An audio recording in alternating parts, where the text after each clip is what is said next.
Serangan brutal Iran diklaim hancurkan kapal perang AS, anak buah Trump panik.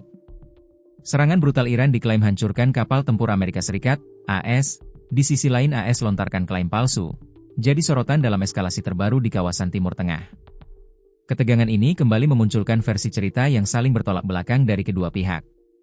Di satu sisi, Iran mengklaim berhasil melancarkan serangan presisi yang menyasar kapal perang milik Amerika Serikat di Laut Arab. Serangan itu disebut sebagai respons atas kehadiran militer AS di wilayah yang dianggap sensitif. Namun di sisi lain, Washington justru lebih dulu menyampaikan klaim berbeda.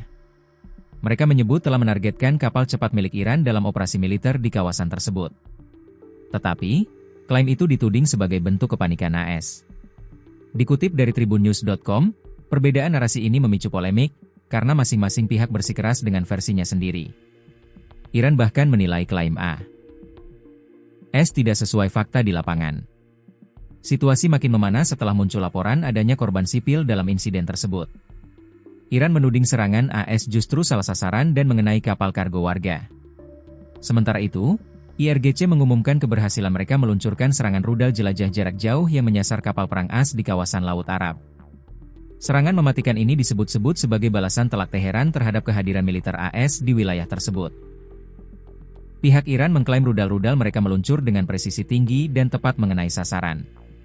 Rudal jarak jauh kami telah berhasil mengenai target di Laut Arab, bunyi pernyataan resmi militer Iran, mengutip RT.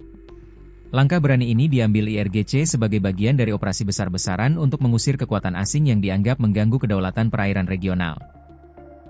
Hingga kini, pihak Pentagon belum memberikan keterangan resmi terkait seberapa parah kerusakan yang dialami kapal perang mereka atau apakah ada korban jiwa dalam insiden tersebut. Serangan drone menghantam industri perminyakan utama di Emirat Fujairah, Uni Emirat Arab pada Senin 4 Mei 2026. Menurut media lokal, serangan itu memicu kebakaran serta melukai 3 warga India. Sebelumnya, Kementerian Pertahanan Uni Emirat Arab mengatakan 3 rudal jelajah Iran berhasil ditembak jatuh di atas perairan negara tersebut, sementara 1 rudal jelajah lainnya jatuh sendiri di lautan. Serangan ini terjadi saat Amerika Serikat berupaya mengawal kapal-kapal komersial keluar dari Selat Hormuz yang memicu perlawanan dari Iran. Uni Emirat Arab melaporkan bahwa drone juga menghantam kapal tanker miliknya MV Barakah. Beruntung tidak ada yang terluka serta kapal tersebut tidak sedang bermuatan.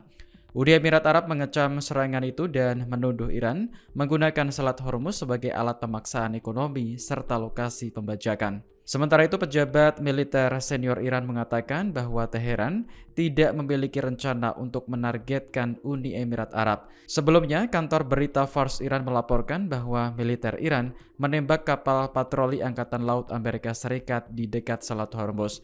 Komando Pusat Amerika Serikat membantah klaim tersebut dengan mengatakan bahwa tidak ada kapal Angkatan Laut yang terkena tembakan. Iran dilaporkan menyerang Uni Emirat Arab hingga industri minyak terbakar membara. Terkait serangan tersebut, Arab Saudi memberikan respons, pihaknya mendesak agar semua pihak menahan diri dan menggunakan diplomasi. Hal itu disampaikan Kementerian Luar Negeri Saudi dalam sebuah pernyataannya yang dikutip dari Al Arabiya pada Selasa 5 Mei. Arab Saudi menyuarakan keprihatinannya atas eskalasi yang terjadi di Uni Emirat Arab pada Senin 4 Mei. Tak hanya menyerang Uni Emirat Arab, di hari yang sama Iran juga menggempur kapal-kapal Amerika Serikat. Atas insiden tersebut, Arab Saudi mendesak agar semua pihak menahan diri dan menggunakan diplomasi. Arab Saudi menyerukan dukungan terhadap upaya Pakistan menjadi mediator. Pihaknya juga menyatakan perlunya memulihkan kebebasan navigasi di Selat Hormuz tanpa batasan apapun. Kementerian tersebut mengatakan bahwa kondisi dan status jalur air tersebut perlu dikembalikan seperti sebelum perang Amerika Serikat Israel di Iran.